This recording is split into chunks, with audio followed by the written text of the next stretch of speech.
నీ భర్తకు నువ్వు అందంగా కనిపించకుండా సింపిరిగా ఇంట్లో ఉంటూ బయటకు వెళ్ళేటప్పుడు ఓ పూసేసుకుని వెళ్ళావనుకో, ఏం కమ్యూనికేట్ చేస్తున్నావు నీ భర్తకి? అనుమానాలు. He is not important.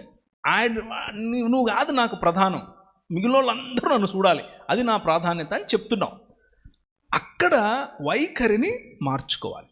కానీ అలాగని చెప్పి ఫ్యాషనబుల్ డ్రెస్, ఉదాహరణకు అమ్మాయిలు ముఖ్యంగా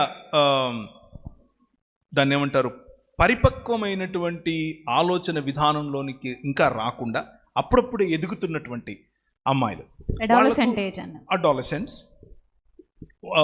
టీనేజ్ దాటిన తర్వాత 17 to 24, 25 వాళ్ళకు అప్పుడు ఇంకా ఆ మెచ్యూరిటీ అనేది ఫామ్ అవుతోంది మైండ్లో. అలాంటి వాళ్ళను నువ్వు ఇదే చెయ్యి అని ఒత్తిడి పెట్టడం వల్ల రెబెలియన్ వస్తుంది.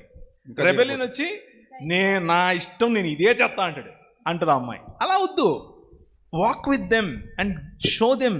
చెప్పండి వాళ్ళకు, దీనివల్ల ఇది సమస్య, దీనివల్ల ఇది సమస్య.